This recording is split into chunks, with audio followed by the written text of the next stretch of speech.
One of my favourite characters at St George's Hospital in London, though, was the professor who was in charge of our department.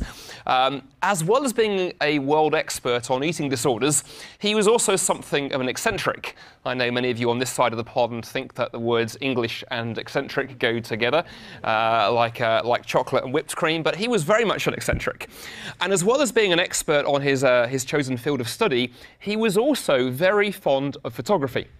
And one of the things that Arthur would like to do is first thing in the morning, while the sun was still rising in the sky, he would creep up, he would go up onto the roof of the mental health wing of the hospital, and he would set his camera up and he would take beautiful photographs of the sun rising over the local river valley, and his office was lined with some of these photographs. Well, that was all well and good until one morning something went slightly wrong. There he was at 4 a.m. up on the roof, tripod set up, his thermos of coffee, all was going well, when suddenly a freak gust of wind caught the fire door on the roof and slammed it shut. There he is, trapped on the roof of the mental health hospital, but he's okay. He's got his camera, the sun is rising, it's a beautiful morning, the coffee is still hot. But eventually he takes his photographs, the coffee is empty, and he wonders what to do. Well, the first person to arrive at the hospital is in fact the local milk truck delivery driver. And so as the milk truck driver pulls up outside the mental health hospital, Arthur leans over the parapet of the building and says, "Good morning, my good man. I'm stuck up here. Could you possibly help me get down?" The milk truck driver looks up at the roof, considers the situation and says, "Not a chance, mate. You're a raving nutcase." To which Arthur replies, "No, my good man. You don't understand. I'm the professor of psychiatry." To which the milk truck driver calls back, yeah, and I'm the Queen of England," and drives off and leaves him there for the next 2 hours until one of his colleagues arrives who actually recognises him. One of the things I remember about Arthur and working with him was not just that story, and there were many others like them, but he once said something very interesting at a teaching conference that I helped organise, something that fascinated me so much that it stuck with me for 20 years since it happened. One of the things he said at a conference on psychiatry, he once said this. He said, "The most important drug we have in medicine, the most important drug," he said, "that doctors have at their disposal is not any of the pharmaceutical products, but the most important drug we have as medics is hope. Hope is the most important drug." He was not a Christian, as far as I know. But the point he was making, that he said to his colleagues, if a patient has hope, real hope that there can be difference, that there can be recovery, then their prognosis is so much greater. And as I've reflected on that, and now through the lens of ministry, I think he's absolutely right. If people have hope, real hope, genuine hope, not just pie in the sky kind of hope, but real objective hope, well, then we can live meaningfully. But if you don't have hope, if life is hopeless, if you have no certainty for the future, then there is a problem. And one of the things I find very, very interesting, and many of my other colleagues would say much the same, as we travel at RZIM around the world, around the country, and speak to audiences, there is one almost guaranteed way you can pack out lecture theatres on university campuses, no matter how many Christians there are on that campus. I find this in Canada, where I'm based all the time. Put the word hope into the subject line. Just the other day, I was doing an open forum at a very secular university in one of our most liberal parts of Canada, and the title we went for, "Is There Hope for the Future?" There was standing room only. People wanted to come and hear about that title. People are concerned about hope. Can we have hope for our lives? Can we have hope for our children? Is there hope for our society? And every time we open the newspaper, every time we turn on the television, it seems the answer we receive back is no. There is something new to be afraid of. If it's not Ebola striking people down, it's ISIL in the Middle East, it's financial turmoil, it's something. The media love to scare us and terrify us. And that leads so many people to ask the question, is there hope to be found? But to answer that primary question of hope, we need to ask another question first. We need to ask another question first, and it's one of what are often called the 4 basic worldview questions. There are 4 basic questions that every worldview, every belief system, whether you're a Christian, a Muslim, a Buddhist, a Hindu, an atheist, no matter what you are, 4 basic questions that every worldview has to address, and these are they. The question of origin, the question of meaning, the question of morality, and the question of destiny.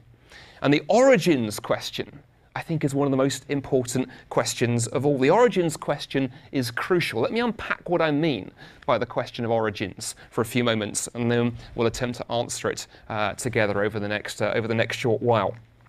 One of the things that ancient Greek philosophers loved to discuss, one of the things that kept people like Socrates and Aristotle and all those kind of guys with great big beards, and you know you're cut out to be a philosopher if you have a great big beard and a bald head, and I'm getting there on at least one of those, but my daughter tells me, but there we are. One of the things that the Greek philosophers liked to discuss was the question of purpose. Does life have a purpose? Their term for that was telos. Does life have a purpose or a direction? Is there any kind of purpose to life, or are we just a cosmic accident? Is there purpose to life? Was there something we were intended to be? That's a hugely important question. One of the most influential writers of the 20th century was the Jewish psychotherapist Viktor Frankl. And in one of the best-selling books of the 20th century, he wrote this little paragraph that I think gives an insight into how important this question is. Listen to these words from Viktor Frankl, who lived through World War II and survived the concentration camps of Nazi Germany. He was a man who knew a thing about suffering and a thing about asking deep questions. He writes this in one of his books. For too long, he says, we have been dreaming a dream from which we are only now waking up. The dream that if we just improve the socio-economic situation of people, everything will be okay. People will be happy. But the truth is that as the struggle for survival has subsided, this question has emerged. Survival for what? Survival for what? Ever more people today have the means to live, but no meaning to live for. Ever more people today have the means to live, but no meaning to live for. And I think Viktor Frankl really there is raising perhaps the most important, one of the most important questions we can answer, and I think it's this. What does it actually mean to be human? What is the purpose of life? What is it that we were intended to be? Is it actually possible to arrive at an answer to that question? What, if anything, were we made for? It's perhaps the most profound question that anybody can ask themselves, and I think everybody at some point in their lives has to answer that question. So before we look at what the Christian worldview, what the gospel has to say to that answer, let's look at what our secular friends, our atheist friends, would say in response to that, because they too have to face that question. What's the atheist answer to the question, what were we intended to be? Well, if you're an atheist, if you believe that there is no God, that everything is time plus chance plus natural selection, then you have to answer that question of origins, that question of human purpose, purely in terms of the material. You can't appeal to the supernatural because you don't believe there is supernatural. Or you believe that all that matters is matter. So how do you go about answering that question? Well, I'm going to read you a fairly lengthy quotation, but it's a fairly straightforward and easy to follow one, I hope. A fairly lengthy quotation from a gentleman called Stephen Jay Gould. He was one of the most influential atheists of the 20th century. He was a biologist and a paleontologist and has written pretty widely on atheism. And he, in one of his books, sums up what he thinks is the atheist answer to this question of origins. Let's have a listen to what Stephen Jay Gould says, and we can decide for ourselves whether we're convinced or whether we see a problem here. This is his answer. He writes, the human species has inhabited this planet for only 250,000 years or so. That's roughly 0.0015% of the history of life, the last inch of the cosmic mile. The world fared perfectly well without us for all but the last moment of earthly time. And this fact makes our appearance look more like an accidental afterthought than the culmination of a prefigured plan. We are here because one odd group of fishes had a peculiar fin anatomy that could transform into legs for terrestrial creatures, because comets struck the Earth and wiped out dinosaurs, thereby giving mammals a chance not otherwise available. So thank your lucky stars in a literal sense. Because the Earth never froze entirely during an ice age, because a small and tenuous species rising in Africa a 250,000 years ago has managed so far to survive by hook and by crook. We may yearn for a higher answer, but none exists. This explanation, although superficially troubling, if not terrifying, is ultimately liberating and exhilarating. We cannot read the meaning of life passively in the facts of nature. We must construct these answers for ourselves from our own wisdom and ethical sense. There is no other way. People are interested in having a spiritual life, but treat faith more like an a la carte menu at a restaurant, choosing what they like and dismissing the rest. Cutting through the hype and seduction is the clear voice of author and apologist Ravi Zacharias. In his book, Why Jesus? Rediscovering His Truth in an Age of Mass-Marketed Spirituality, Ravi answers the attraction known as the new spirituality. Billy Graham calls Why Jesus a powerful defense of how Jesus Christ brings meaning and hope to an individual life. And Charles Swindoll says, I'm not acquainted with a brighter mind or a more relevant and devoted defender of the faith than Ravi Zacharias. Why Jesus? Available in bookstores now or online at rzim.org. Do you feel liberated? Do you feel exhilarated? Few heads shaking this evening. I'm shaking mine, but I'm British. I'm naturally pessimistic. I think it's the weather. How might we respond to a Stephen Jay Gould? Well, I guess I'd respond to Stephen if he was still here by suggesting that I think he's playing a little fast and loose with the facts. I think Stephen is playing a little fast and loose with the facts here. You see, here's the problem. If the world that he paints, if the paragraph that we've just read is correct, then of course there is no meaning, period. None whatsoever. Now, of course, you can construct any answer you like. I often hear my atheist friends tell me this. I've lost count of the number of times I've had atheists look at me and say, well, yes, there's no meaning baked into reality, but I can construct my own meaning. But there are so many problems with that idea. One of the problems is what happens if the meaning I construct conflicts with the one that you construct. Maybe you decide that your meaning is going to be an environmentalist. You are going to save as many cute little baby seals as possible. They're cute, they're fluffy, they're white. Who couldn't love little baby seals? I, on the other hand, decide I'm going to club to death as many of the furry little critters as I possibly can, make gloves out of their pelts, and make a fortune selling them on eBay. We have a problem. Your meaning and my meaning conflict. Who gets to decide? Who gets to choose who wins? Is it the person who's the strongest?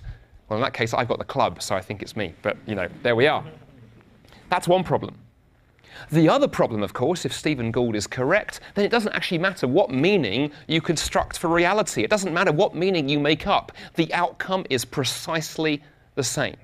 The universe will roll on precisely the same way, whatever you think. In fact, quite frankly, the universe doesn't care what you think. The universe has its own ends in mind. As the poet Stephen Crane memorably put it a few generations ago, he wrote this little ditty. He said, a man said to the universe, "Sir, I exist. However," said the universe, "that fact has not created in me a sense of obligation." The universe doesn't care what you believe, what I believe, what Stephen Jay Gould believes. That is the problem for atheism, if we are just biology. That said, the view that we are just biology, that we're just atoms and particles and chemicals and physics and all of these things, is a hugely widespread view in our culture. You can see it reflected back at us from almost every corner of the media. It's been popularized by many of the world's most famous atheists. Many people who have not even read widely in these things will have heard the name of the next person I'm going to quote you a few lines from. His name is Richard Dawkins, and probably one of the most influential atheists writing in the world today.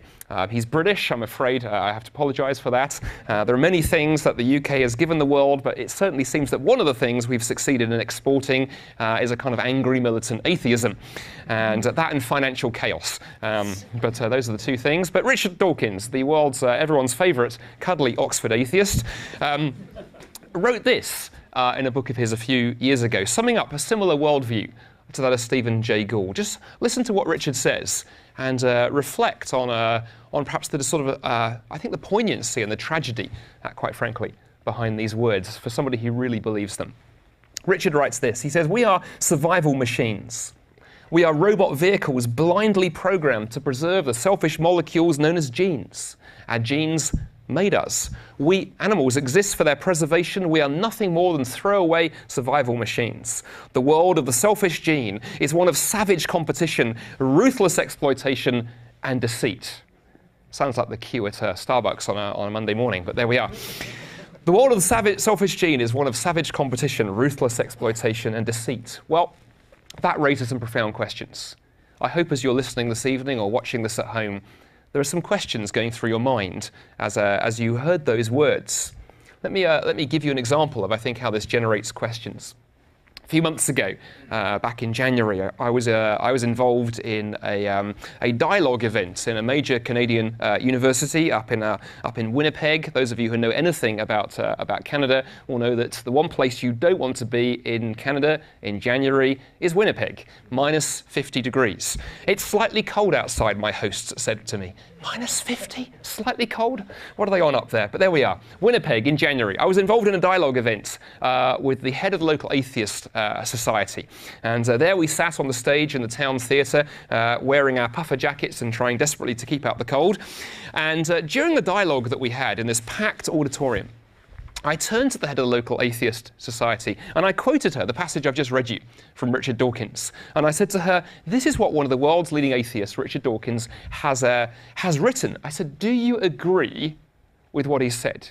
I want to be sure that I'm not pushing his views onto you. Would you agree or disagree with what Professor Dawkins has said? She thought about it for a moment and she said, well, I think on my atheism, yes. I think he's right. I would agree. That would be the conclusion.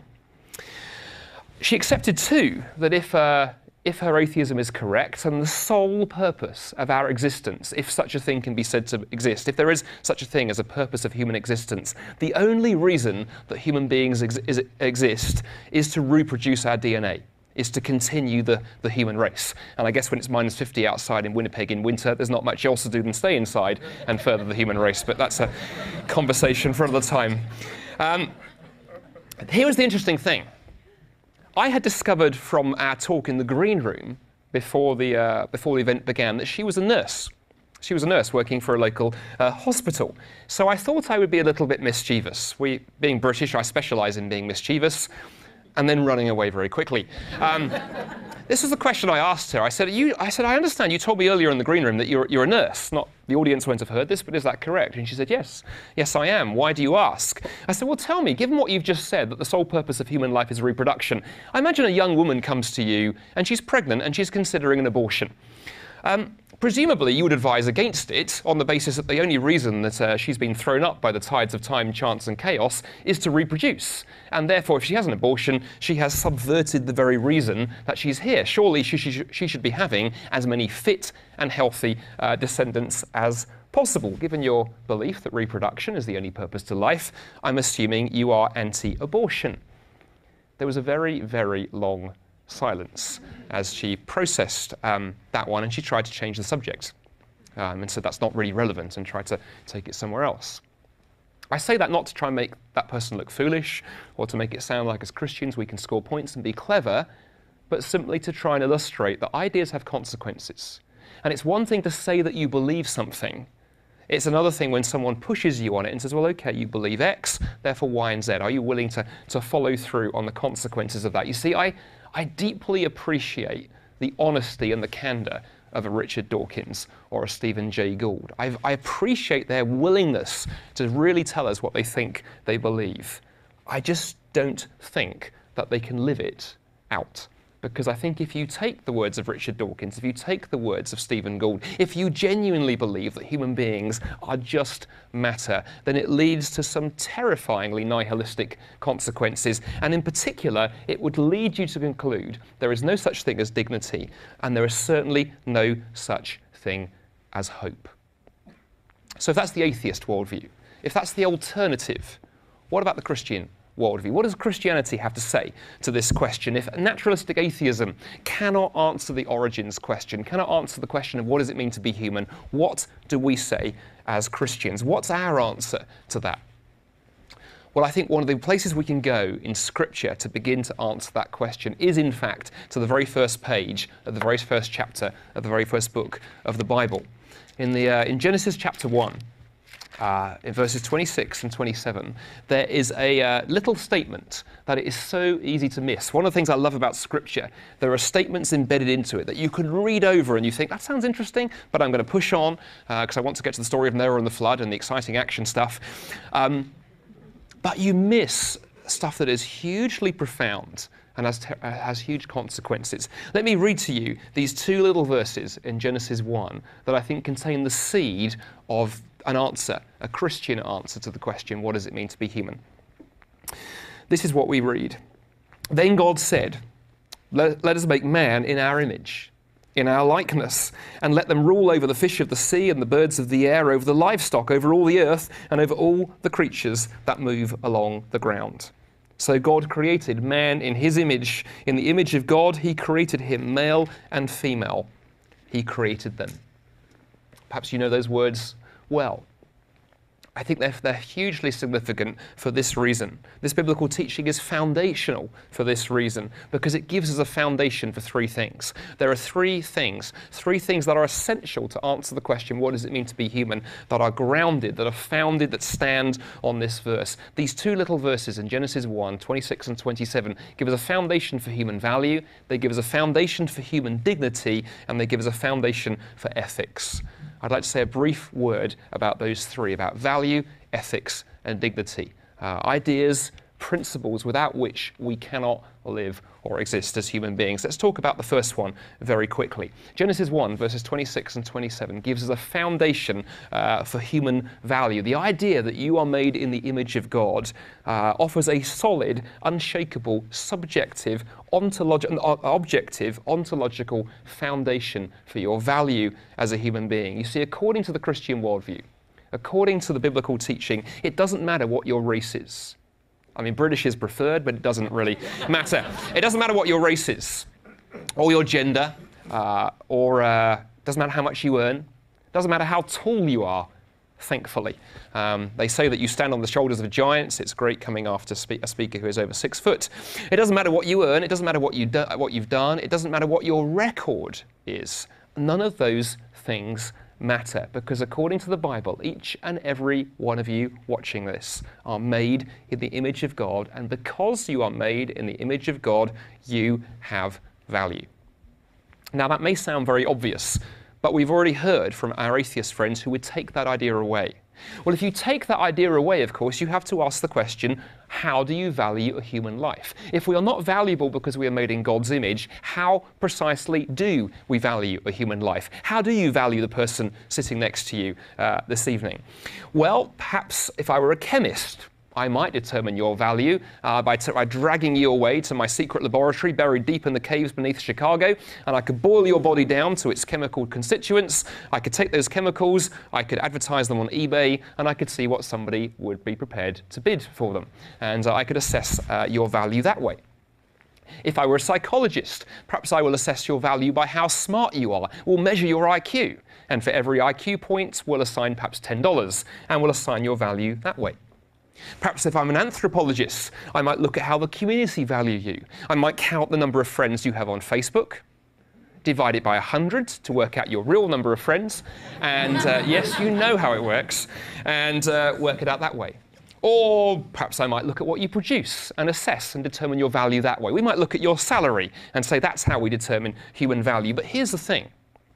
The fact that you laugh nervously tells me that everybody instinctively knows those are terrible ways to value a human life. There's no conceivable way we would be happy with valuing somebody based on their chemical constituents, their IQ, their community, or their production. But if those are not the metrics, if those are not how we value people, how then do we do it? So it's interesting that ever since my work at St. George's Hospital that I described in my introduction, one of the things that has always interested me has been the fields of psychiatry and counselling and psychotherapy. I love hanging around counsellors, making sure I've dealt with all my personal issues first so they didn't find them out. But one of the things that's always interested me, and I've asked many friends who are counsellors over the years, particularly interesting question to ask those who are involved in counselling or pastoral care who are not Christians. I've always found asking them this question interesting. What do you say to somebody who has a problem with self-esteem, whose life really is a mess? What do you say to somebody who's got self-image issues, whose life really is a mess? Imagine that you're a counsellor this evening. Maybe some of you are, but imagine you're a counsellor watching this at home.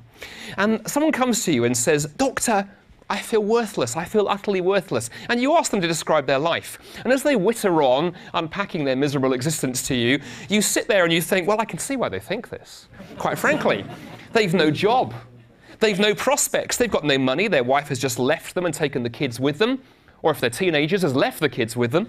And they support the Chicago Bulls. So in purely naturalistic terms, their life is worthless and meaningless. What do you say to them? This is a huge secular conundrum.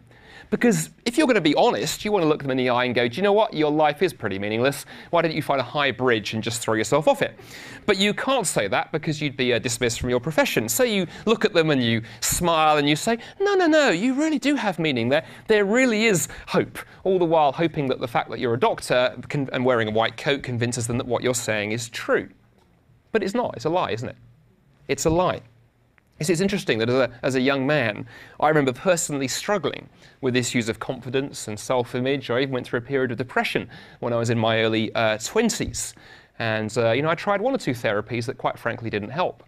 But what finally helped, what finally put me back on the straight and narrow, was the dawning realization that if you try and ground your identity in your friends or in your work, or in any number of those things, or your image or your performance, do you know what? Those things will break you because they are only finite. If your job becomes your identity, your job will kill you. If your friends become your identity, that will crush you. Those things are transitory and those things are finite. There is only one place you can locate your identity and your self-worth and actually support you, and that's in the image of God. And that idea is woven into the whole of Scripture from the very first page to the very last page, that we are made in God's image. And only that gives you value, and only that gives you worth, because only that tells you that your value comes from outside you, not inside you. G.K. Chesterton, a very famous Christian writer, once wrote this. He said, "All men are equal, as all pennies are equal, because the only value in any of them is that they bear the image of the King." And the same is true of each human being. Each of you watching this at home, if there is a God who has revealed himself in Jesus Christ, who has on the cross paid the ultimate price for each one of us, then each of us bear tremendous value. But if atheism is true, we bear none at all. That's why this question of origins and the question of what does it mean to be human is so profound and so important. If you'd like to know more about this ministry or would like to donate to our efforts, you can call us at 1-800-448-6766 or visit us online at rzim.org. You can also stay connected through Twitter and Facebook. Our mailing address is RZIM, P.O. Box 921939, Norcross, Georgia 30010.